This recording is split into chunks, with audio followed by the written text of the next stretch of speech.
Headline सां वठी ख़बरुनि जी शुरूआत कंदासीं। हिन अहम ख़बर सां पीपल्स पार्टी ज़रई शोबे खे तबाह करण ख़िलाफ़ अॼु पार्लियामेंट अंदरि एहतजाज करण जो ऐलान करे छॾियो आहे। पीपी अॻवान शाज़िया मरी जो चवणु आहे त मिनी बजट ख़िलाफ़ हर तरीक़े सां एहतजाज जारी रखंदासीं। पीपल्स पार्टी 27 फरवरी खां मार्च जो ऐलान कयो आहे।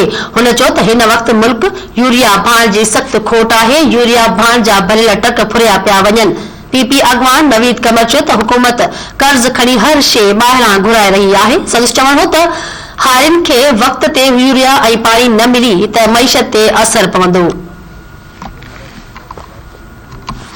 अहम ख़बर अवां खे ॾेई रहिया आहियूं। पीपल्स पार्टी ज़रई शोबे खे तबाह करण ख़िलाफ़ अॼु पार्लियामेंट अंदरि एहतजाज करण जो ऐलान करे छॾियो आहे। पीपी अॻवान शाज़िया मरी जो चवणु आहे त मिनी बजट ख़िलाफ़ हर तरीक़े सां एहतजाज जारी रखंदा। पीपल्स पार्टी 27 फरवरी खां मार्च जो ऐलान कयो आहे।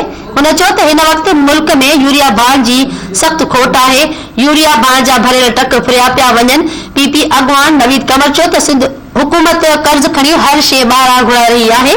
संदसि चवणु हो त हारियुनि खे वक़्त ते यूरिया ऐं पाणी न मिली त मईशत ते असर पवंदो। हू हर फोरम ते एहतजाज कंदा।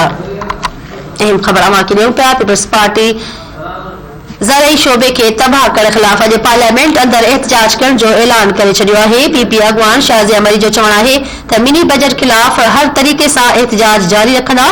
पीपल्स पार्टी 27 फरवरी खां मार्च जो ऐलान कयो आहे। हुन चयो त हिन वक़्तु मुल्क में यूरिया भाण जी सख़्त खोट आहे। यूरिया भाण जा भरियल टक फुरिया पिया वञनि। पीपी अॻवान नवीद कमर चयो त हुकूमत कर्ज़ खणी हर शइ ॿाहिरां घुराए रही आहे। संदसि चवणु हो त हारियुनि खे वक़्त ते यूरिया ऐं पाणी न मिली त मईशत ते असर पवंदो। हू हर फोरम ते एहतजाज कंदा।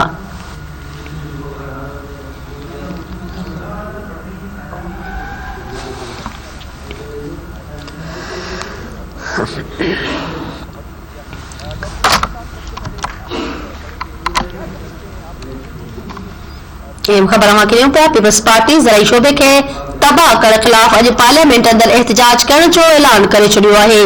पीपी अॻवान शाज़िया मरी जो चवणु आहे त मिनी बजट ख़िलाफ़ हर तरीक़े सां एहतजाज जारी रखंदा।